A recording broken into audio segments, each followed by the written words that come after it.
Oh boy, there's a lot of crazy people out there, especially the anti-Israel and anti-Jewish haters. But there's one guy that knows how to fight back with tremendous intelligence and personal knowledge. That's Mosab Hassan Youssef. He's the son of Hamas. His father founded Hamas, and he broke away from his father. They want to kill him for telling the truth about the viciousness, the anti-Semitism, the genocidal intentions of Hamas. Is nobody I know that can debate as powerful as Mossad, especially against this anti-Semitic woman that just wants to destroy Israel. Let's take a listen. Disrespect these people have to go through. The fact that at one point in the West Bank, a settler can just walk into your home, waltz into your home, destroy your home, take it, and be backed by a soldier. The utter disrespect of having so much injustice. There was this one Palestinian who said, our heart breaks every day over 100 times. What on earth? How is this sustainable? This is the longest siege on any place in history. Okay, let me ask Mosab that very... Of course you're going to have a 7th of October. Of course you're going to have resistance. Yeah, actually, At nothing... one point, the pressure point is going to... Here's my problem. I'm going to go to Mosab now, but here's my point about that. I would say that I agree with you. A lot of the settlements, particularly the expanded settlements in the last few months we've seen, are completely outrageous and indefensible and should not be happening. I completely agree with you. But when you say that, of course, October 7th is going to happen, no. Absolutely not. There is nothing to justify a terror attack on that scale. Let me go to Mosab. You've been waiting patiently here. Hang on. You go to Mosab. Mosab, let me ask you about that issue of the settlements. What is your view about expanding settlements in the way that Israel's been doing? Because it seems to me that they are crossing a line when they do that, which is completely indefensible. Well, speaking of settlements, or what so-called settlements, those are cities of hundreds of thousands of people. This was the result of the 1967 war, when the Arab countries united wanted to annihilate the state of Israel. Arabs had their opportunity back in 1948 to declare their independence. They had equal opportunity like the Jewish people. The Jewish people fought the British colonialism, and they shed blood, and eventually they earned their independence. But in 1948, instead of the Arabs declaring their independence, they declared war against the Jewish people. There was no such Palestine at that time. They were just Arabs. And in the British era of colonialism, Jews, Arabs, Druze, Christians, everybody in that area was called the Palestinian. The Palestinian is a colonial entity. It was not a country, and it was not a nationality. It was just a 25-year period.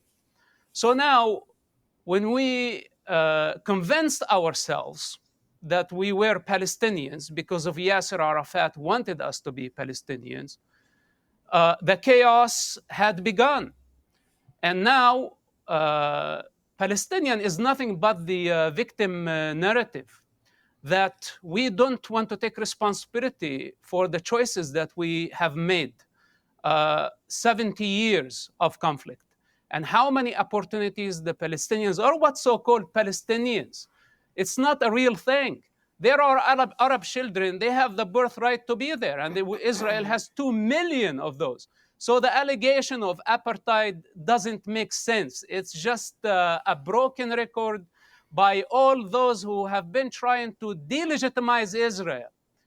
It has nothing to do in reality. Then the victim narrative goes on. The 1967 borders. This was area which is the West Bank. It was under the control of Jordan. And the Gaza was under the control of Egypt. They were Egypt and Jordanian territories. It was not a Palestine. Today, Israel has peace with Egypt and with Jordan. So when the Arabs launched a war and they lost the war in 1967, Israel captured some territory. This is the consequences of war.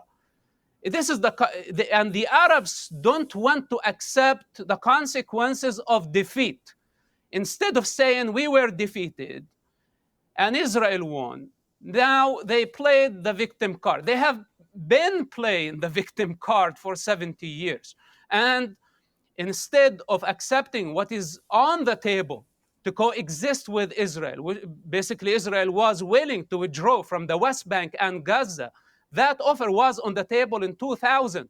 And Yasser Arafat rejected that because the revolution has no purpose. The revolution is only for the sake of revolution. Bunch of con artists who only want to gain money and power. This is their game. And they have been using Arab Wasn't children, Rabin, Arab who was and the Jewish one that was children. assassinated after the Please, Oslo please, Accords, or please am I let me, missing my please let history me here? finish. Please don't interrupt me, please. I did not interrupt you. So now the situation got out of control. The false narrative of a victim became global. It's definitely a bestseller narrative, but it's not a true story. The very basis of it, the very foundation of what's so-called Palestine is not real, because in reality there is no such thing. Now, to build all these false accusations of apartheid, of genocide, of ethnic cleansing, only the Jewish people in the Middle East suffered ethnic cleansing and displacement. Only the Jewish people. The Arabs did not suffer the same consequences of the 1967 war because Israel did not force them to leave the territory after the war, while Egypt, your country, gave the Jewish people a 24-hour notice to depart Egypt. But the Jewish people did not do the same towards the Arabs.